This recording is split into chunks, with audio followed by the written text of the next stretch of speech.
नमस्कार साथियों। वैसे ये हमारे कुछ YouTube सब्सक्राइबर्स हैं जो काफ़ी दूर से आज खेत को विज़िट करने आए हैं। एक बार आप सर कहाँ से? जी, मैं झारखंड से हूँ। मेरा नाम कुंदन शर्मा है। आप सर कहाँ से? मैं महाराष्ट्र से हूँ। मैं मुंबई से बिलोंग करता हूँ और मेरा नाम प्रथमेश सावंत है। मैं गुजरात कच्छ से आया हूँ और मेरा नाम दिनेश पटेल है। मैं देवास मध्य प्रदेश से आया हूँ। मेरा नाम गिरिराज सोमानी है। ये हमारे बिल्कुल पास के ही है। मेरा नाम शिवम राघवंशी है। मैं गुलाबगंज विदिशा से आया हूँ। मेरा नाम शरद दुबे है। मैं गुलाबगंज विदिशा से आया हूँ। मेरे लिए एक्सपेरिमेंट था, तो मैं शुरुआत में ज़्यादा इसमें खर्चा नहीं करना चाह रहा था। ओके। क्योंकि अगर आप जैसे अमरूद के अगर अच्छी क्वालिटी की ग्राफ्टेड लेके आएंगे तो कहीं 200 रुपये 300 रुपये पर प्लांट मिलता है। मैंने जो ये लिया था वो मेरे एक सरकारी नर्सरी है पास में, अटारी घेड़ा एक गाँव है, वहाँ से मैंने ये लिया था। तो 30 रुपये का एक प्लांट मेरे को अमरूद का पड़ा है, 15 रुपये का सीताफल का है, 15 रुपये का नींबू का है। पपीते की बात करूं तो पपीते के बीज मैंने मंगाया था, खुद नर्सरी तैयार की, तो उसमें ज़्यादा खर्चा मेरा नहीं आया है। तो सर ये बीज आपको हाइब्रिड था कि देसी बीज था? ये पूसा प्लस देसी करके एक मिक्स वैरायटी है जो यूपी के किसान है, मैंने उनसे लिया है। अच्छा। अब देखिए वही मैं, क्योंकि इसमें फैक्टर्स कई सारे इन्वॉल्व हैं। अगर आप इसमें रेड लेडी ताइवान लगाएंगे तो 40,000 रुपये का 100 ग्राम बीज है। 100 ग्राम बीज 40,000 का है। इतनी कॉस्टिंग है। तो वो आप जो पूछे ना कि कॉस्टिंग कितनी आई है, वो फिर आपको डिपेंड करेगा कि आपने पौधे खुद तैयार किए, आपने पौधे कहाँ से लिए, क्या कॉस्टिंग है, वो सारी चीज़ों पर फैक्टर डिपेंड करेगा। आपको क्या करना है, नंबर ऑफ प्लांट्स कैलकुलेट करने हैं कि कितने लग रहे हैं, उसके हिसाब से फिर आप कॉस्टिंग इसकी निकाल सकते हैं। तो सर ये बता सकते हैं आप इसका कि आपने जब लगाई थी तो और अभी तक इसको कितना समय हुआ रहेगा इस प्लांट को, पूरे बगीचे को? ये सर जुलाई 2018 में मैंने लगाया था। जुलाई 2018, तकरीबन 2 साल और ऊपर। थर्ड ईयर चल रहा है। 5 हाँ 2 साल 5 महीने कंप्लीट हो गए, 2.5 साल चलता ये है। 7वां मंथ है, 7वां महीना है। बराबर। तो इसमें आपको अभी तक अनुभव जो है प्रोडक्शन में अच्छा रहा कि प्लांटेशन में बढ़िया रहा, आपको कैसा महसूस हो रहा है? जैसे देखिए सर वही है कि चैलेंजेस बहुत हैं। हाँ। और लर्निंग भी बहुत रही है। मतलब आप चाहें तो पहले साल से आप इसमें मेरे हिसाब से आराम से 50 से 60,000 रुपये इस मॉडल से आप अर्न कर सकते हैं इजीली। देखिए मैं हमेशा यही बोल रहा हूँ कि 1 एकड़ से 5 से 10 लाख रुपए जो दिखता है यूट्यूब पे उतना सच होता नहीं है। ठीक है, आप रियलिटी कुछ और होती है, ग्राउंड रियलिटी डिफरेंट होती है। तो वो आप जब तक खुद नहीं करेंगे तब तक आपको रियलिटी समझ में नहीं आएगी। बट जो पहले साल में, जैसे मैंने इसमें सब्जियां नहीं लगाई क्योंकि मेरा मेन ये काम नहीं था, मेरा मेन गेहूं है, तो मेरे लिए फिर बाकी प्रायोरिटीज हो जाती हैं। बट अगर आप सिर्फ इसी पे कॉन्सेंट्रेट कर रहे हैं तो पहले साल आप इसमें सब्जियों से इनकम ले सकते हैं। पहले साल इसमें तुअर जब हार्वेस्ट होगी आप उससे इनकम ले सकते हैं।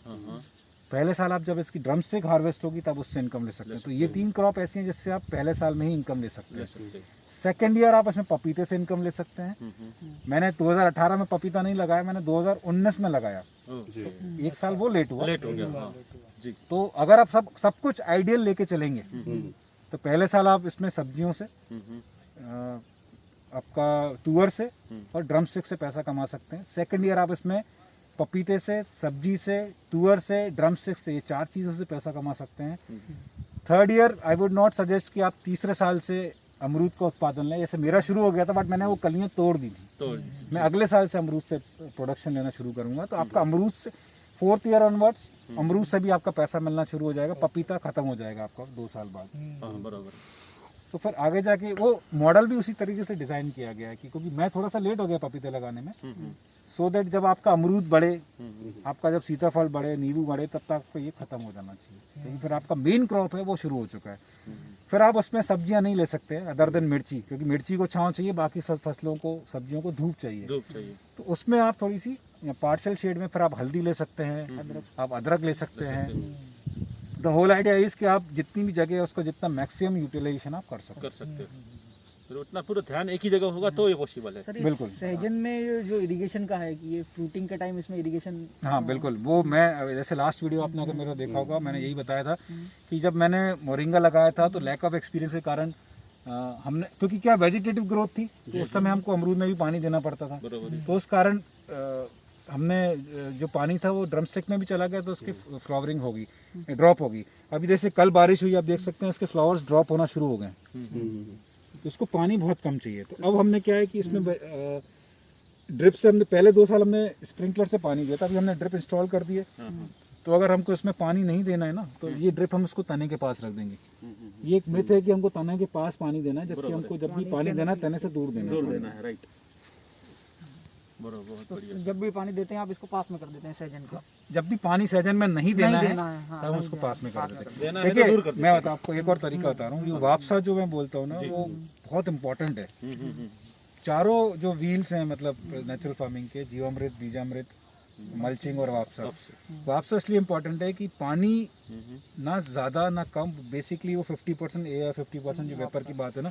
अब जैसे अगर आप यहाँ देखेंगे तो ये जो मिट्टी है ये देखिए कैसी है, भुरभुरी एकदम चाय पत्ती की तरह, बट नमी भी है। नमी भी है यहाँ, तो पानी को, ये पौधों को पानी नहीं चाहिए, पानी नहीं चाहिए। ओके, पौधों को वापसा चाहिए। वापस चाहिए। आप इसको स्मेल करके देखिए, हाँ, रियल खुशबू मिट्टी की, इसको बोलते हैं मिट्टी।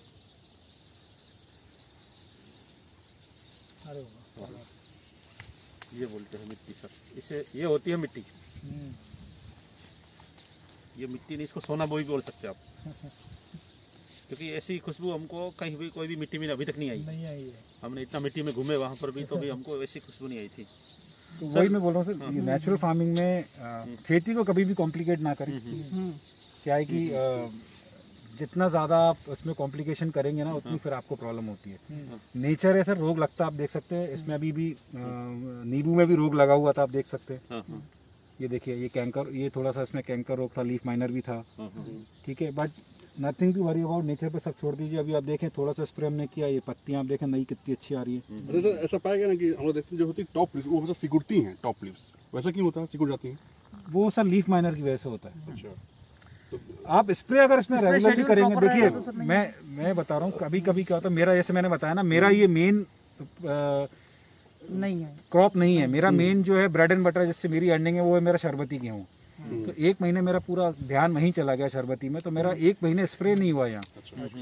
और कहीं ना कहीं थोड़ा सा स्प्रे शेड्यूल अगर मिस होता है तो फिर ये रोग थोड़ा लगना चालू हो जाते हैं। अभी उस स्टेज पे पहुंचने के लिए कि जब मेरे को यहाँ कुछ भी ना करना पड़े, मे भी शायद और थोड़ा सा टाइम लग जाए।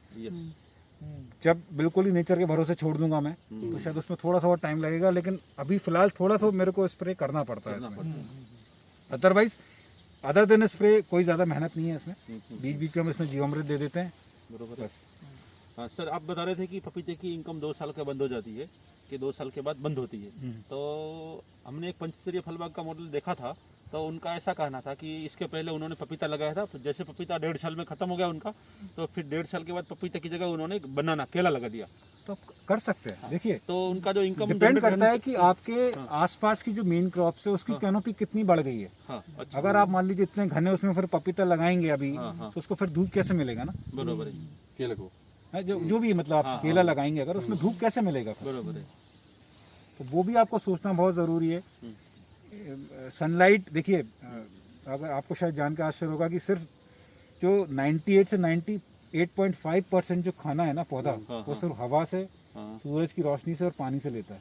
ओके, 98%। ओह, तो 2 या सिर्फ 1.5 या 2% 2% ही वो मिट्टी से, मतलब बाकी सारे जो फर्टिलाइजर्स की हम बात करें तो तो 3 चीज़ें ये ऑलरेडी मौजूद हैं, मौजूद है, तो फिर और किसी की ज़रूरत ही नहीं है। जरूरी नहीं, राइट। इसमें ऐसा कह सकते हैं कि जितना हम नेचर का सपोर्ट ले, जितना नेचर से हम हेल्प मांगे, उतना इसमें और बढ़िया है। आप खुद बताइए, आपको यहाँ खड़े होकर कैसा फील हो रहा है? ऐसा लग रहा है कि हम कोई सीधी बात बोले कि जैसे कुदरत की गोद में बैठे हुए हैं। आपको आप नेचर के करीब महसूस कर रहे हैं कि हाँ, नहीं? पूरा टोटली कर रहा है। तो जब नेचर को आपने इतना करीब लेके आ गए हो, आप एक इकोसिस्टम आपको डेवलप करना है, एक सिम्बायोटिक रिलेशनशिप आपको क्रिएट करनी है खेत पे, दैट्स इट। बाकी आप नेचर पे छोड़ दीजिए सर। देखिए, हर किसी को खाने का हक है, हाँ, ठीक है। वो पौधे, मित्र कीट भी है हमारे खेत में, हानिकारक कीट भी हैं, पर नेचर ने ऐसा बनाया है ना, संरचना ऐसी की है कि मित्र कीट क्यों है, क्योंकि वो हानिकारक कीट को कंट्रोल करेंगे। पर हर चीज़ की एक इकोनॉमिक थ्रेशोल्ड होती है। अगर अभी आप जाएं तो हो सकता है कि इल्ली आपको 1-2 देखने मिल जाए चनों में, पर 1-2 इल्ली से कोई ऐसा टेंशन वाली बात नहीं है, वो आएगी, क्योंकि उसका काम इकोनॉमिक थ्रेशोल्ड है उसका। हाँ, उससे ज़्यादा आएगी तो फिर टेंशन वाली तो बात है। टेंशन वाली बात है। बरोबर सर, लेकिन आएगी तो पालेकर जी सर क्या कहते हैं कि समझो हमारे इसमें जब कोई बीमारी आती है तो आएगी तो भी हमें कोई नुकसान नहीं करेगी वो, क्योंकि हमारे पौधे सब पहलवान है। एग्जैक्टली, इसके लिए वो आएंगे तो अपने आप वो चले भी जाएंगे। हमको हमारी मिट्टी पे काम करना है। मिट्टी आपकी स्ट्रांग है तो आपके पौधे अपने आप स्ट्रांग होंगे। क्या बात है। बहुत बढ़िया, बहुत बढ़िया। अब सर दूसरा ये पूछना था कि जब आपने पपीता और ये ड्रमस्टिक 2 चीज़ लगाई, तो ये नींबू और सीताफल और पेरू जो आपने लगाया, वो आइडिया आपको कैसे आया? कि ये भी इसमें लगाना चाहिए कि नहीं, पहले से डिजाइन था? नहीं, वो मॉडल ही ऐसा है। हाँ हाँ, आपका मेन क्रॉप इसमें अमरूद है। अमरूद मेन कोक है, यानी पेरू मेन कोक। ठीक है, अमरूद आपकी मेन क्रॉप है। जी। बाकी सारी फिर अमरूद के पैरेलल उसकी सब्सिडरी क्रॉप्स है। मतलब कि हम्म। देखिए अमरूद की लाइफ ज़्यादा है एज कम्पेयर टू बाकी अदर क्रॉप्स। अमरूद की कैनोपी बड़ी होती है, ठीक है, तो इसलिए हमने उसको आउटर ऐसे उस तरह से डिज़ाइन किया है कि बाकी धीरे धीरे वो सबसाइड होते जाएंगे, अमरूद उसका बढ़ता जाएगा। बढ़ता जाए धीरे तो धीरे। अमरूद मेन है। फिर उस वे में आपने नींबू भी डिज़ाइन किया है कि नींबू से नींबू की दूरी भी 24 फीट है। जैसे यहाँ से आप वो नींबू देखेंगे तो उसकी भी 24 फीट डिस्टेंस है। यहाँ से अगर आप नींबू देखेंगे तो उसकी भी 24 फीट डिस्टेंस है। बरोबर। तो उसके बीच में हमने ये सीताफल लगाया है। तो लर्निंग भी बहुत रही है। अभी सीताफल आपको छोटा दिख रहा होगा ये, क्योंकि ये पहले साल मर गया था, फिर मैंने दूसरे साल इसको लगाया। ओ हो, ओके। ठीक है, तो इसमें लर्निंग की मैं बात करूं तो अगर आप इसमें अब, क्योंकि अब मुझे एक्सपीरियंस हो गया है, तो अगर मैं इसको अगली बार अगर 1 या 2 एकड़ में एक्सपेंड करूंगा तो फिर गलती नहीं होगी। अब नहीं होगी और एकदम प्रॉपर मॉडल बनेगा पहले साल से। फिर पहले साल से ही मैं इसमें इनकम लेना चालू करूंगा। चालू कर सकते हैं। सबसे पहले लोग सवाल क्या पूछते हैं, भाई कितना पैसा कमाया, बट आप ये नहीं देखते कि कितने चैलेंजेस आपने फेस किए हैं। कितना सीखने को मिला ये कोई नहीं पूछते। क्योंकि मैंने वीडियो में मेरे कमेंट्स आते थे कि आपने कुछ पैसे ही नहीं कमाया इससे। पैसा नहीं, एक्सपीरियंस तो कमाया है। वही तो मेन चीज है ना, जो पैसे से भी बढ़कर है। वो बोलते ना कुछ हासिल नहीं हुआ, तजुर्बा तो हासिल हुआ, एक्सपीरियंस तो मिला ना। हाँ, तो वैसे भी हमको लॉकडाउन ने 0 पे लाया है, तो अभी हमारे पास वैसे भी एक्सपीरियंस ही है। हाँ बिल्कुल। हम अनुभव से ही अभी आगे बढ़ेंगे। सर आपको ये मेन जो आपका अमरूद जो है, वो अमरूद आपने कितने बाय कितने पे लगाया है? 24 फीट पे। 24 बाय 24 पे अमरूद लगाया है। तो सर सपोर्टिंग जो बाकी क्रॉप है, जैसे आपने ये नींबू लगाया या जो सीताफल लगाया, उसका दूरी उसके हाफ करते गए? नहीं देखिए, हाँ, अमरूद से अमरूद 24 फीट है, नींबू से नींबू भी 24 फीट अच्छा, है। उसको भी मैंने बट नींबू की लाइन अलग है, इसमें आपको अमरूद नहीं मिलेगा। हाँ देखिए, समझ गया, एक लाइन नींबू की, एक लाइन अमरूद की, इस तरह मेंटेन किया ठीक है, आपने। बट अमरूद से अमरूद के बीच में जो 12 फीट आ रहा है, हाँ हाँ हाँ, उसमें सीताफल है। उसमें सीताफल है। सीताफल से अमरूद के बीच में जो 6 फीट आ रहा है, उसमें सहजन है, सहजन गंगा है, है। हाँ, आप चाहें तो सहजन की जगह आप इसमें तुअर भी लगा सकते तुअर हैं। भी लगा सकते हो, बराबर, राइट। वो भी नाइट्रोजन देगी, ये भी नाइट्रोजन फिक्सिंग करेगी, दोनों का काम सेम हो तो जाएगा। मतलब ये जैसे मैंने फॉर एग्जांपल जिस जगह मैंने अब वो 6 फीट पे अगर मैं वो लगाऊंगा ड्रम स्टिक, तो फिर थोड़ा ज़्यादा घना हो जाएगा। ज़्यादा हो जाएगा। तो इसलिए फिर मैंने ड्रम स्टिक से ड्रम स्टिक की दूरी थोड़ी ज़्यादा है, 12 फीट है। और जब आप तुअर लगाते हैं तो तुअर में 6 फीट की आप दूरी ले सकते हैं। तो आप जैसे ये जो जगह आपको खाली दिख रही है ना, ये दिखनी नहीं चाहिए थी, ये 6 फीट पे तुअर होनी चाहिए थी। बराबर है। तो आप इमेजिन कर सकते हैं अगर तुअर यहाँ होती तो ये कैसा दिखता है अभी। हाँ, पूरा घना जंगल दिखता था। घना रहता है। यस यस, अपना जो गुरु जी का जो संकल्प है, जंगल मॉडल जो अभी कर रहे हैं डेवलप हर जगह पे, तो वो इस तरह का बन जाता अगर आपने हर तरह तुअर लगाती तो। सर आप ये बताइए कि आप ये खेत जो आपका है, यहाँ से आपका घर कितना दूर है? तो एक वैसे तो मेरा गांव यही है, यही गाँव लगा हुआ है, बिल्कुल 500 मीटर की दूरी है। वहाँ भी एक घर है, वैसे वहाँ नहीं रुकता हूँ मैं, मेरा घर विदिशा में है, विदिशा में। ये करीब 20 किलोमीटर है। 20 किलोमीटर आप अप डाउन करते हैं? अप डाउन मतलब हाँ, सुबह आ जाता हूँ। और भी बिजनेस है सर साइड आपका? सर कहीं यही है सर, पूरा 100% इसके ऊपर फोकस है? 2015 में नौकरी छोड़ दी थी, अब यही कर रहा हूँ। वाह वाह, बहुत बढ़िया, बहुत बढ़िया। सर ये बताइए, आप जो आपने इंजीनियरिंग की है, या क्या आपने किया है? MBA किया है या? मैंने मैकेनिकल इंजीनियरिंग किया है और MBA मार्केटिंग किया। MBA मार्केटिंग, वो कोर्स कौन से सिटी से किया था आपने? मैंने इंजीनियरिंग किया दुर्ग से, भिलाई से, भिलाई से। छत्तीसगढ़ से, और MBA मैंने किया पुणे से। देखो, पुणे से किया, मतलब कुछ तो महाराष्ट्र से कनेक्शन है, लेकिन याद नहीं आ रहा था। हाँ मला मराठी येत आहे। हाँ, काय म्हणता? काय म्हणतो? वा, वा, जबरदस्त, वा, जबरदस्त. जबरदस्त. हो. तुम्ही 2 वर्ष पुण्यामध्ये काढले, म्हणजे पुणेकर आहे तुम्ही, आणि तुम्ही आहे मुंबईकर. मुंबई I heard की पुणे की मराठी सब शुद्ध मराठी शुद्ध है। मराठी. हाँ, शुद्ध है. एकदम शुद्ध. Very good. आपको कुछ पूछना है सर? गुलाबगंज से आए आप तो पास के ही हो। सर सब नहीं, सब पूछ लिया उसमें बस। अच्छा, सर मुझे ये पूछना था कि आप जब ये आच्छादन लगाते हैं, तो ये जो घास है, जो सूखा हुआ घास, उसको आप कैसे मैनेज करते हैं? अपना ही वापरते हैं कि कहीं खरीदना पड़ता है अपने को?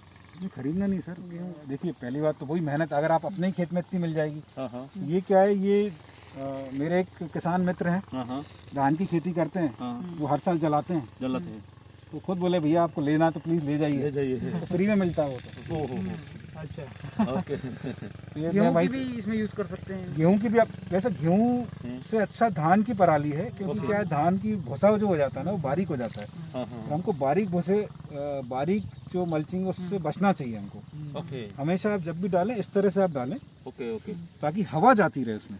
देखिए वापसा क्या है, 50% वेपर है, 50% हवा है। हवा है, बराबर है। जब वो हवा ही नहीं जाएगी तो फिर वो आच्छादन का जो पर्पस है वो सॉल्व नहीं होगा। सोल्व नहीं होगा जी सर। तो हमेशा आप जब भी मल्चिंग करें, हम्म। किसी भी चीज़ की मल्चिंग कर सकते हैं आप, जो घास आपकी उग रही है उसको वहीं काट के आप डाल दें। तो कोशिश यही करनी है कि जगह मतलब सनलाइट ना पड़े, क्योंकि अगर आप धूप पड़ेगी तो केंचुए काम नहीं करेंगे। हाँ बराबर है। केंचुओं के लिए चाहिए अंधेरा, अंधेरा वापसा, वापसा। अंधेरा और वापसा। तो वो सब इंटरलिंक्ड है। देखिए जीवामृत जरूरी है, जीवामृत डालने से वो खिंचते हैं, तो केंचुए ऊपर आएंगे। अट्रैक्ट होते हैं। हाँ हाँ आच्छादन जरूरी है, क्योंकि वो एक आपका मल्चिंग का काम कर रहा है और अंधेरा कर रहा है, एक मॉइस्चर मेंटेन कर रहा है। मॉइस्चर रहेगा तो वापसा रहेगी। सिर्फ बीजामृत एक ऐसा वो है जो इन तीनों से अलग है, क्योंकि वो हम सिर्फ जब हम यूज़ करते हैं तो हम सोइंग करते हैं, बाकी जो तीनों चीज़ें आपस में इंटरकनेक्टेड है। वो सिर्फ ट्रीटमेंट में काम करती है, सीड्स ट्रीटमेंट। अदरवाइज अगर आप एक भी फॉलो सही से नहीं करेंगे तो आपको रिजल्ट नहीं मिलेगा।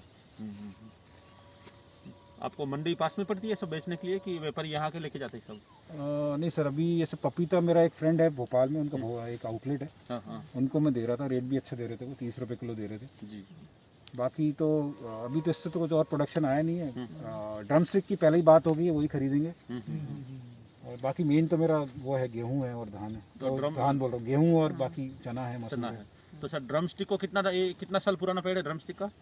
सर कुछ 2 साल पुराने हैं, कुछ मोर्टेलिटी रेट हुआ था तो मैंने फिर से प्लांटेशन किया, तो कुछ 2 साल है, कुछ 1 साल है। तो आपने कुछ हमने नर्सरी खुद तैयार की थी जी, कुछ हमने डायरेक्ट बीज भी लगाए थे। दोनों मेथड मैंने करके देख लिए, दोनों सक्सेसफुल। दोनों सक्सेसफुल। लेकिन बीज वाला पालेकर सर बोलते ज़्यादा सक्सेसफुल इसलिए है कि जब तेज हवा वगैरह आती है तो उसका टूटना फूटना कम होता है। बीज वाला डायरेक्ट नेचुरली होता है। तो मैंने मेरा ट्रायल के लिए मेरे घर पे पहले मैंने 3 लगाए, 3 सीड्स लगा के वो देखा, तो वो इतने ग्रो कर रहे हैं। चौथे महीने में माल आ गया, चौथे महीने में इतनी बड़ी बड़ी फलियाँ उसमें आना शुरू हो गई। कभी भी आप ड्रम स्टिक लगाएं, बारिश के समय ना लगाएं, क्योंकि मैं वो मतलब जब भी आप लगाएं जुलाई अगस्त में आप नर्सरी तैयार करें, और मिड सितंबर के बाद ही आप इसको ट्रांसप्लांट करें अगर आप मानसून में लगाना चाह रहे हैं तो। मतलब क्योंकि क्या है, इसको बिल्कुल ज़्यादा पानी बर्दाश्त नहीं होता, ना ही सीताफल को होता है। तो सीताफल भी आप लगाएं तो हमेशा बारिश निकलने के बाद ही लगाएं, क्योंकि मैं लगा चुका था मेरे सीताफल, इसलिए मोर्टेलिटी, वही बोल रहा हूँ, एक्सपीरियंस की कमी जब होती है ना तो यही गलतियाँ होती हैं। बराबर है। अगर मान लीजिए मैंने 4-5 एकड़ में किया होता तो आप सोच सकते हैं कितना लॉस होता मेरे को। तो हमेशा जब भी करें छोटे से एरिया में आप प्रयोग करके देख लें, उसके बाद ही आप उसको बड़े एरिया में एक्सपेंड करें। सर अभी ये आप ये एक्सपेरिमेंट कर रहे हैं, कितना एरिया है? ये ऑलमोस्ट 1 एकड़ है, 0.75। एक्चुअली वो 1 एकड़ ही होना चाहिए था। ओके, वही बोल रहा हूँ, गलती कैसे हुई, मेजरमेंट में भी गलतियाँ हुई, ओके, तो वो थोड़ा सा एरिया छूट गया उस तरफ का, नहीं तो 1 एकड़ प्रॉपर होता। इवन ये जो मार्किंग आप देख रहे हैं, मार्किंग में भी गलतियाँ हुई हमसे। Okay, okay, okay. 1 इंच भी आपका इधर उधर हो जाएगा ना तो फिर बाकी पूरी लाइन आपकी खराब हो जाती है। बराबर। तो वो जो मार्किंग आपकी होनी चाहिए वो प्रॉपर होनी चाहिए, सो दैट जो प्लांट का डिस्टेंस है वो बराबर रहे। बराबर है। तो ये बहुत सारे फैक्टर्स इसमें इन्वॉल्व होते हैं। मार्किंग के वक्त अपने को साथ में एक चूना और नहीं तो लाल कलर का घेरू।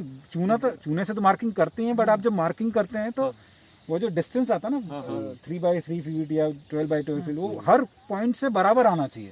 ओके। थोड़ा सा भी आपने 1 इंच भी मिस किया तो आगे भी 1-1 इंच मिस करते करते आप सोच सकते हैं कि कितना वो आपका डिस्टेंस है, बराबर हो जाएगा, पूरा लाइन क्रॉस हो जाएगा। हाँ। और सर दूसरा आगे जो आप ये जो आप गेहूँ वगैरह चने ले रहे हो, इसमें भी यही टेक्निक यूज़ कर रहे हैं मिक्स क्रॉप वाला, कि उसमें से मोनोक्रॉप में जा रहे हो? मैं दिखाता हूँ आपको। हमने एक्चुअली जो ये शरबती गेहूँ का प्लॉट है, तो यहाँ हमने करीब जैसे 1 क्विंटल अगर आप गेहूँ ले रहे हैं तो उसमें हमने करीब 1 से 2 किलो चना मिला दिया था, कुछ हमने आधा किलो के आसपास धनिया मिला के हमने इसमें सोइंग की है। तो ये मिक्स किया है हमने, लेकिन क्या फिर बड़े स्तर पे हम जब करते हैं तो फिर लेबर थोड़ा सा मैनेज करना मुश्किल हो जाता है कि आपने फिर अलग अलग लाइन की है। वो जो आपको प्लॉट दिख रहा है उसमें हमने गेहूँ और चना अलग अलग बोया है। बराबर। सिर्फ एक ट्रायल के लिए। वैसे मैं 1-2 साल पहले भी कर चुका हूँ, रिजल्ट बहुत अच्छा आता है उसमें, थोड़ी मेहनत ज़्यादा हो जाती है। मेहनत ज़्यादा हो जाती है, राइट। इसमें आपको उत्पादन नहीं मिलेगा, बट नाइट्रोजन फिक्सेशन का आपका काम हो जाएगा। हाँ जी। ओके, मतलब अपने को सिंगल गेहूँ हुए फिर भी नुकसान कुछ नहीं है? नहीं, कोई नुकसान नहीं। उत्पादन अपने को जो चाहिए उतना मिल जाएगा इसमें। बहुत बढ़िया सर। ये शरबती गेहूँ जो है, इसका जो सीड्स जब आप लगाते हैं तो इसको भी आपने बीजामृत का ट्रीटमेंट दिया था कि डायरेक्ट लगाया था? बीजामृत से संस्कारित किया हुआ है। तो ये जो आप जिस फार्मर से लिया था उसकी वो जो जनरेशन थी वो कंटिन्यूस देसी में ही थी कि उसने बना के? तो मेरा ही बीज है, केमिकल फार्मिंग वाला मेरा ही बीज था, उसी को हम कन्वर्ट करते गए। तो अपना कितना पीढ़ी है अभी ये, कितना जनरेशन आया? हो गया सर 5 साल हो गए इसको। 5 साल हो गया, वेरी गुड। फिर तो 100% देसी हो गया। प्रोडक्शन मिलता है 1 एकड़ में? इसका प्रोडक्शन कम आता है, 12 से 13 क्विंटल ही आएगा 1 एकड़ में, बट रेट अच्छा मिलता है। रेट अच्छा मिलता है। ओके, तो इस तरह से अपना मतलब रेट केमिकल किसान केमिकल से ग्रो करता है उनको भी मंडी में अगर आप क्वालिटी अच्छा है तो 3000 से 3200 रुपये तो केमिकल का मिलता है। तो अपना 5-6 हज़ार रुपये मिल जाता है अपने आराम से। सीड्स में 6000 रुपये और अगर मैं कंज्यूमर को दे रहा हूँ तो 4,500 से 5,000 रुपये मिल जाता है। मतलब 50 रुपये के जी के हिसाब से जाता है, बराबर है। तो हम लोग बंसी गेहूँ भी उसी हिसाब से सेल हो रहे हैं बाजार में। देखिए अगर आप शरबती गेहूँ अगर आपको मार्केट में मिल रहा है और अगर वो 35 से 40 रुपये किलो मिल रहा है केमिकल वाला तो वो शरबती गेहूँ नहीं है। नहीं, वो मिक्स वैरायटी है। 1544 करके एक वैरायटी आती है हमारी लोकल की, भैया समझ सकते हैं जो हमारे गुलाबगंज के हैं। तो वो 1544 को शरबती के नाम से बेच रहे हैं 35 रुपये 40 रुपये किलो में। तो शरबती अगर आपको 35 रुपये किलो मिल रहा है तो शरबती नहीं है वो। शरबती नहीं है वो। बहुत बढ़िया। तो ये भैया बताएंगे कैसी है फसल, ये तो यहीं के हैं लोकल। हाँ बताइए भैया। नहीं सबसे अलग है वो। हमारे एरिया में सर 1 कुंटल के लगभग बीज डलाता है, बहुत गलत है हालांकि अभी मतलब। तो ऐसा हमारे में भी एक वैरायटी 1544 उसमें भी लोग बहुत ज़्यादा बीज डालते हैं। अभी इसी प्लॉट पे आप जो खड़े हैं इस प्लॉट पे मैंने 10 किलो 1544 बोया था आज से 2 साल पहले की बात है। 1 बीघा में हमारे यहाँ मतलब 1 एकड़ में 1.25 बीघा होता है, करीब 2 बीघा ही मान लीजिए। तो 1 बीघा में मैंने 10 किलो बोया था, मैंने 9 क्विंटल निकाला था। ओके। 1544 variety 10 plus 9 quintal. आधा एकड़ आधा एकड़ से 9 क्विंटल सिर्फ 10 किलो का निकाला। इसी प्लॉट की बात करें सीड्रिल से ही बोया था। उसको सीड्रिल से बोया था, लेकिन SWI पद्धति से मैंने उसका बीज उपचार किया था और फिर मैंने सीड्रिल को बिल्कुल जीरो पे रख के, ऑलमोस्ट जीरो पे, ताकि बीज बिल्कुल दूर दूर गिरे। जितनी दूर दूर गिरा तो उससे धूप जो है ज़्यादा मिली और उसके जो कल्ले थे बहुत ज़्यादा निकले और छुट पे बहुत ज़्यादा आए रहेंगे। तो सर ये अपना वो एंड तक अपना है ये वाला थोड़ा वो आखिरी तक। आखिरी तक ये कितना रहेगा तकरीबन 10 एकड़ रहेगा? ये करीब 12 एकड़ है। 12 एकड़ का पूरा। मैं सभी किसान भाइयों को बताना चाहूँगा ख़ास तौर पे कि यहाँ जो ये लोकल विस्तार है जो विदिशा के आसपास के जो किसान भाई है उन्हें मैं बताना चाहूँगा कि आप नौकरी के चक्कर में अपना गांव छोड़ के जो शहर जा रहे हो, जो भागदौड़ लगी हुई है वो उसको थोड़ा रुकिए वहाँ पर और थोड़ा सोचिए उसके बारे में कि हमारे गांव में जो हमारी जो ज़मीन पड़ी हुई है उसके अंदर हम ये फार्मिंग करें। जो संकल्प जी जो कर रहे हैं उनसे मार्गदर्शन ले और उनको पूछ के आप कुदरती खेती में आगे बढ़िए, नेचुरल फार्मिंग करिए और उसमें आपको बहुत बढ़िया आपको रिजल्ट मिलेगा। Thank you. ये हमारा मल्टी लेयर का है हाँ। स्ट्रक्चर। तो करेला तो अभी भी सरप्राइजिंगली अभी तक चल रहा है, वो भी एक मिरेकल है। जबकि इतना लंबा चलता नहीं है, 8वां महीना है ये करेले का। आप जब आपके जो वीडियो सारे आ रहे हैं पार्ट 1 पार्ट 2 यही के वो सब यहीं के हैं। ये जो आप स्ट्रक्चर बना रहे थे उस दिन उस खुले खेत का यही है वो? ओहो, ये आपने प्रयोग किया। कितना 10,000 स्क्वायर फुट है ना? नहीं ये 2000 उसका 2000 स्क्वायर फुट है आपका। आप वो पहला वीडियो से हम देख रहे हैं आपका आगे से continuous। ले लो, हाँ, और हर पार्ट का वेट कर रहे हैं। हमने पहला देखा, दूसरा, तीसरा, चौथा, 7 तक मैंने देखा है, उसके बाद नहीं देखा है। अच्छा तो बाकी 2 भी देख लीजिए। हाँ वो देख लेंगे सर, जरूर देखेंगे। मतलब वहाँ तक मैं कंटिन्यूस कनेक्ट में था। अभी 9 पार्ट आ गए, लास्ट मैंने छोड़ रखा है, जब मैं इसका फाइनल कितना निकलेगा अदरक तब देखूंगा मैं। और आपने ये भी बोला है कि ये सारा अदरक हम रख लेंगे बीज के लिए, हाँ जी। बेचेंगे नहीं। क्या बात है। तो अभी आप इसको एक्सपांड करेंगे अब डिपेंड करेगा कितना निकलता है अदरक। देखिए इसमें एक और पालेकर जी का भी अदरक का मॉडल है। हाँ। मैं शायद हो सकता है कि वो मॉडल अप्लाई करूं। मैं पहले कर चुका हूं, मैं फेल भी हो चुका हूं उसमें, लेकिन वो मेरी गलतियों से मैं फेल हुआ था। और वो मॉडल इसलिए मेरे को बेटर लग रहा है क्योंकि उसमें बांस का खर्चा नहीं है, नेट का खर्चा नहीं है, तार का खर्चा नहीं है। उसमें भी आप एक समय में 5 फसल लेते हैं। 5 लेते हैं मतलब उसमें अदरक के साथ आप तुअर लेते हैं, अरहर, तीसरी फसल आप उसमें मिर्ची लेते हैं, चौथी फसल आप उसमें मूंग या उड़द ले सकते हैं बरसात, 5वीं फसल आप गेंदा लेते हैं, और ठंड में आप उसमें जब मूंग उड़द निकल जाएगा तो 6वीं फसल आप उसमें और ले सकते हैं। और जो गेंदा है उसको कभी अंडरस्टिमेट मत करिएगा, क्योंकि जब मैंने फर्स्ट टाइम टमाटर लगाया था तो मैंने टमाटर से ज़्यादा गेंदा बेचा था। ओह वाह, वेरी गुड। क्या बात है। मतलब करीब 40 से 50 हज़ार रुपये का मैंने गेंदा बेचा था, और बहुत सिर्फ बढ़िया, बहुत बढ़िया। क्योंकि उस समय मेरा मार्केट डेवलप नहीं था, टमाटर का रेट नहीं मिल रहा था, तो 15 या 20 हज़ार का टमाटर बेचा था बस। तो गेंदा एक ऐसी फसल है, उसको कभी भी अंडरस्टिमेट ना करें। ऑलराउंडर फसल है, रेपलेंट का काम करती है, मित्र कीट को आकर्षित करती है और पैसा का पैसा दे के जाती है, सूत्रकृमि नाम का जो कीड़ा है उससे भी और नीमाटोड से बचाती है। निमेटोड से। तो गेंदा एक ऐसा फसल है जो बहुत अच्छा पैसा दे के जाता है। तो हो सकता है कि डिपेंड करेगा कि अभी बहुत सारे मन में सवाल हैं, तो जब ये हार्वेस्ट होगा अदरक कितना निकलता है, अगर उस समय टाइम मिलता है, क्योंकि ये फरवरी से इसकी प्रिपरेशन स्टार्ट करनी पड़ती है। फिर बांस का भी खरीदी है, वो सब है। तो हो सकता है कि ये ना करते हुए मैं पालेकर जी का जो मॉडल है मैं शायद वो वाला अडॉप्ट करूँगा फिर से। मैं पहले 2 बार कर चुका हूँ, दोनों बार फेल हो चुका हूँ। तो मैं यही सबको मैसेज देना चाहता हूँ कि ऐसा नहीं है कि सब कुछ अच्छा दिखता है, कहीं गलतियाँ भी होती हैं आपसे।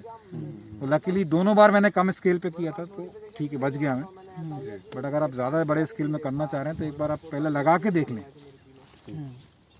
मॉडल में कहीं गलती नहीं थी, गलती मेरी तरफ से थी। कहीं हम लेट फास्ट हुए रहेंगे। नहीं, वो मैंने तुअर जो लगाई थी वो डिस्टेंस ज़्यादा रखना चाहिए था, लाइन टू लाइन। उस अरहर की डिस्टेंस को मैंने पास में कर दिया था, उस कारण अरहर ने इतना बड़ा झाड़ ले लिया कि ना अरहर में स्प्रे हो पाता था, ना इसमें स्प्रे हो पाता था, और इसमें धूप नहीं मिली। बहुत सारे रीजंस थे। अच्छा, मिक्स क्रॉपिंग में शायद पालेकर जी बोलते हैं कि अरहर का डिस्टेंस 10 बाई 10 रखना है। बिल्कुल 10 बाई 6 कर सकते हैं आप, 10 बाई या 6 10 बाई 4 कर सकते हैं। बट लाइन टू लाइन जो डिस्टेंस है वो हमेशा 9 फीट से लेकर 10 फीट करें। 10 फुट से करें। और आपने वो कम किया था? वो मैंने सिर्फ 3 या 4 फीट कर दिया था। मतलब ये 2 बेड पे मैंने अदरक तुअर लगा दी थी। या फिर एक छोड़ के एक लगा दे तो भी मतलब अगर एक यहाँ लग रहा है और एक अगर वहाँ लगा रहा था फिर भी मैं फिर भी चल जाता था। फिर भी चल जाता था। हाँ, और आपका दोनों लाइन में हो गया। आप देख रहे हैं ना किस तरह से झाड़ ले रहे हैं वो। हाँ, बहुत जबरदस्त झाड़ लिया था तुअर ने उस टाइम। इसका नाली देखा शर्मा जी आपने? देखो ये प्रॉपर मेंटेन किया हुआ चीज है। बेड देखो इसकी, ये काम होता है, इसे काम बोलते। वहाँ पर आपने देखा था जो सब दबे हुए थे, इतना मैंने पूछा था ना सर को कि सर आप मिट्टी क्यों नहीं निकालते, तो बोलते अभी जरूरत ही क्या है निकालने की, अपने आप सब हो ये रहा है। मैन्युअली बनाया है, पावर ये सब मैन्युअली बनाया है। इसमें इसका छोटा एक फुट का इसकी जो पावर टिलर भी आता है ये सर। हार्वेस्टिंग होगी अप टू फरवरी। नहीं अदरक की अभी हर देखिए, अगर आप उसको फुल मैच्योरिटी में रखना चाहते हैं ताकि आप अगले साल उसको बीज में उपयोग कर सकें, तो इसकी पत्ती आपको इंडिकेशन दे देगी कि हार्वेस्ट हो गया है कि नहीं। अच्छा ये पूरा पत्तियां सूख जाएगा, इसमें कुछ नहीं बचेगा, सिर्फ अदरक बचेगा नीचे, कुछ भी नहीं बचेगा इसमें। और हमको अगर ये बात सेल करना हो, बाहर अगर आपको सेल करना है तो आप 5वें महीने से अदरक को निकालना शुरू कर सकते हैं। मैंने अगर हम लगाएंगे फरवरी में, देखिए फरवरी में लगाएं या मार्च में लगाएं, वो जर्मिनेट होगा मई में ही। ओके, ऐसा नहीं कि फरवरी में लगाए तो फरवरी में ही वो जर्मिनेट हो जाएगा, क्योंकि इसका सर्टेन टेम्परेचर होता है। आप कभी भी नोटिस करिएगा, जो सरसों का बीज होता है, राई का जो बीज होता है, वो साल भर पड़ा रहेगा मिट्टी के अंदर, बट वो जर्मिनेट कब होता है? जब उसका समय आएगा। ओके, नवंबर के आसपास, अक्टूबर के आसपास वो साल भर पड़ा रहेगा लेकिन जर्मिनेट नहीं होगा। उसी तरीके से अगर ये अदरक मैं अभी हार्वेस्ट ना भी करूं और इसको अभी ये से पत्तियां सूख जाएंगी और ये अगर पड़ा रहेगा मिट्टी में, तो ये 2-3 महीने मिट्टी में पड़ा रहेगा, कुछ नहीं। इसको जर्मिनेट कब होगा? जब मई में होगा ना, मई का समय आएगा तभी ये जर्मिनेट होगा। ओके, तो मई से लेके मई, जून, जुलाई, अगस्त, सितंबर के आसपास आप इसको निकाल के बेचना शुरू कर सकते हैं। बट फिर भी वो फुल मैच, मतलब उसका जो ग्रोथ है फुल नहीं रहेगा उस टाइम में, क्योंकि अभी भी आप देखेंगे तो नए नए शूट्स निकल रहे हैं इसमें से। अभी भी इसका जो कंद का साइज है वो बढ़ रहा है। तो सितंबर में आप जब निकालेंगे तो हो सकता है आपको उतना उत्पादन ना मिले, और रेटिंग अच्छा रहेगा। हाँ, मतलब थोड़ा सा कम उत्पादन में आपको बेचना पड़ेगा, बट रेट उस टाइम ज़्यादा रहता है। अभी रेट और कम हो गया है। ओके, अभी क्या है कि कई सारे अभी सारे किसानों को आने लगते हैं, तो ये अभी रेट जो है, अभी रेट भी इसका रेट के मैंने इससे पॉइंट ऑफ व्यू से वही मंथ बेस्ट है सितंबर। हाँ इसमें रेट मैक्सिमम मिलेगा। हाँ। तो समझो ये ज़्यादा टाइम समझो यहाँ अंदर पड़ा रहेगा तो कुछ नुकसान करता है, अपने आप उग जाता है या कैसा कुछ होता है? मई में ही उगेगा सर। मई में ही उगेगा। समझो हमको 2 महीना गोडाउन की जगह इसी में पड़ा रहने तो भी चलेगा? अगर आपको अगर जून में लगाना है हाँ हाँ, तो फिर आपको अप्रैल में निकालना पड़ेगा उसको एक बार। ओके, निकालने के बाद आप इसको किसी छांवदार स्थान पर आप रख दें, हाँ हाँ, या किसी एक गड्ढे में थोड़ा गोबर का लेप लगा के उसमें आप रख दें, पानी नहीं लगना चाहिए। और फिर आप जब मई जून में आप जब निकालना चाह रहे हैं तब आप इसको निकाल सकते हैं। बट अगर मैं इसको फरवरी मार्च के टाइम पे लगा रहा हूँ तो मेरे को निकालने की ज़रूरत नहीं है। अभी मैं सीधे जब मेरा स्ट्रक्चर तैयार होगा, स्ट्रक्चर तैयार होने के बाद जब प्रिपरेशन चालू हो जाएगा उसी समय उसको निकाल के मैं वहाँ लगा सकता हूँ। तो ये पूरे के पूरे उसमें लग जाएंगे कि इसमें कुछ हम आधा बेच पाएंगे, आधे के बीज की जरूरत पड़ेगी इसमें? पूरा ही चाहिए पड़ेगा सर। ओह, तो फिर इसका आपको फिर मल्टीफेक्शन नहीं मिलता है? मतलब मल्टीप्लाई नहीं होता, मल्टीप्लाई नहीं होता ये? हो रहा है ना सर। मैंने 50 किलो लगाया ना, मैंने 50 किलो का कम से कम आइडियल कंडीशन में 4 कुंटल निकलना चाहिए। ओके ओके ओके, तो आप और 1 एकड़ में 7 कुंटल लगता है, तो मेरे को थोड़ा और अगर 1 एकड़ में लगा रहा हूँ तो थोड़ा और लगाना पड़ेगा, नहीं तो 1 बीघा के लिए मेरा पर्याप्त है ये। ओके, आधा एकड़ में सूटेबल है ये पूरा? हाँ बिल्कुल। तो आपका नेक्स्ट प्लान क्या है सर? इसको आधा एकड़ में लगाना है कि क्या प्लानिंग है? सर जब तक कितना निकलेगा उसके ऊपर डिपेंड करेगा। अगर ये कम निकलेगा इतनी मेहनत करने के बाद भी, तो शायद मैं ना लगाऊं फिर अदरक, क्योंकि वो पूरी इकोनॉमिक वायबिलिटी मेरे को देखनी पड़ेगी। अगर इसमें 7 से 8 गुना अगर उत्पादन नहीं हो रहा है अदरक में तो प्रॉफिटेबल नहीं है फिर वो। कम से कम आपका अगर 1 एकड़ में आप 7 कुंटल अदरक लगा रहे हैं तो कम से कम 50 क्विंटल से 60 क्विंटल तो निकलना ही चाहिए। चाहिए। 7 times। हाँ, आइडियली तो वो 8 to 10 टाइम्स होना चाहिए। हाँ, कोई भी 10 गुना होता है तो उसका हिसाब निकलता है कि भाई 7 गुना खर्चा आता है, 3 गुना प्रॉफिट होता है। लेकिन अपना ये चलो इसमें है STNF में है तो थोड़ा दवाई का स्प्रे का वगैरह खर्च कम होता है, इसके लिए हमको 8 गुना में पड़ता है। इसमें भी अब रेगुलर से जीवामृत वगैरह स्प्रे चालू है रेगुलर? हाँ, रेगुलर स्प्रे चालू है, इसमें जीवामृत वही जो भी मेरा स्प्रे शेड्यूल है मैं वही वही follow उसके करता हूँ। हिसाब जीवामृत, खट्टी छाछ। मैं आपको आगे दिखाता हूँ वो मेरा अभी CVR टेक्निक के लिए मैंने कैसे सॉइल को स्टोर करके रखा है। ये जो आपको दिख रहा है यहाँ मैंने CVR टेक्निक के लिए गड्ढा खोदा था, ओके। तो मैंने रिफिल वापस मिट्टी डाल दी है। इसको पैक कर दिया वापस में। तो ये करीब यहाँ से लेके आप देख सकते हैं इतना बड़ा ये गड्ढा था। ओके, तो ऊपर की मिट्टी तो हम कहीं से भी ले सकते हैं बराबर है। टॉप सॉइल के लिए, बट हमने यहाँ करीब 3 फीट गहरा गड्ढा किया। हाँ। और अभी मैं दिखाता हूँ कि कहाँ हमने इसको स्टोर करके रखा। ये हमने आप इसको कहीं भी ओपन में भी डाल के रख सकते हैं, कोई प्रॉब्लम नहीं है। सब सॉइल है ये। तो अभी हम ऐसे इसको साल भर यहीं पड़े रहने देंगे, जब जब हमको ज़रूरत होगी हम इसको यूज़ कर लेंगे। तो आप देख सकते हैं मिट्टी की क्वालिटी बहुत ही ज़्यादा फलद्रुप मिट्टी है, बहुत ही ज़्यादा ग्रो करने वाली। मतलब पूरा मिट्टी का टेक्सचर हमारे यहाँ चेंज हो गया है। अगर अब आप तो यहीं से हो तो समझ सकते हो कि इस एरिया की मिट्टी कैसी है और अभी ये कैसी होगी ये मिट्टी। पूरी चेंज होगी सर इसमें। प्राकृतिक खेती का काम। पूरी नेचुरल खेती ये मिट्टी हो गई और केमिकल रेशियो और बिल्कुल आप देख सकते हैं कितनी बारीक मिट्टी है इतनी गहराई से खोदने के बाद भी। तो अभी तो आप मेरे खेत में अगर आप कोशिश करेंगे तो अब एक दो फीट तो आप अपने हाथों से खोद देंगे। ओहो, इतनी सॉफ्ट होगी पूरी। हाँ। और ये क्या है सर? ये घनजीवामृत है। अच्छा, गंजामृत है, वो भी आप बाहर ही बनाते हैं? ये बाहर ऐसे डाल दिया, अभी हम जगह नहीं थी तो हमने बाहर डाल दिया। कोशिश यही करेंगे हमेशा इसको हाँ हाँ, शेड में ही बनाएं, शेड में ही बनाया जी। हाँ। राइट, बट कभी कभी मजबूरी होती है नहीं हो पाता तो फिर खुले में खुले में बनाना सर। पड़ता है। ये मिट्टी का जो स्प्रे होता है सीवियर टेक्निक का, और जो सब सोइल डायरेक्ट करते हैं कि टॉप सोइल सब सोइल मिक्स करके करते हैं अपन? नहीं, कीटनाशक के लिए कर रहे हैं तो आपको सिर्फ सबसॉइल का यूज़ करना है। सिर्फ सब सोइल ही करना है। हाँ। ओके। और कुछ अगर आप शुरू में पोषण दे रहे हैं फसलों को तब आप टॉप सॉइल यूज़ कर सकते हैं। ओके, पर टॉप सॉइल में क्या होता है कि एक मीठापन रहता है, मीठा बनने तो का। बाद में जब फसल ग्रोथ करती है तो उसमें क्या है वो सकिंग पेस्ट जो होते हैं वो अट्रैक्ट होने लगते हैं। ओके, आगे जाके फिर आप टॉप सॉइल का यूज़ कम कर दें और सब सॉइल का यूज़ बढ़ा दें। ज़्यादा करता हूँ। और उसमें क्या मिलाना है? भस्म वगैरह जब बोल रहे थे, जो गेहूं का पेस्ट वगैरह जो है वो सब डालना है कि आप नहीं डालना? चाहें तो उसमें जैसे अगर आप गेहूं में कर रहे हैं तो 1-2 किलो गेहूं की अंकुरित बीज को पेस्ट बना के आप वो भी उसमें डाल सकते डाल हैं। सकते हैं। थोड़ी सा उसमें राख भी मिला सकते हैं, जो कंडे की उपले की राख। देसी कंडे की जो राख होती है वो आप मिला सकते हैं। मिला सकते हैं। ओके, तो उससे भी रिजल्ट और अच्छा मिलेगा इससे। तो जब हम लोग कीटनाशक में जब हम स्प्रे करते हैं तब ये राख मिलानी है कि पोषण के राख लिए? की वैसे ज़रूरत नहीं है, मिला दें तो अच्छी बात है। अच्छी बात है। हाँ। दोनों में चलता है, पोषक में भी चलता है और कीटनाशक में भी चलता है। ये पोषक में नहीं चलेगा, पोषक ये में नहीं टॉप सॉइल मिलानी पड़ेगी आपको उसमें। ओके, हाँ। वेरी गुड, बहुत बढ़िया।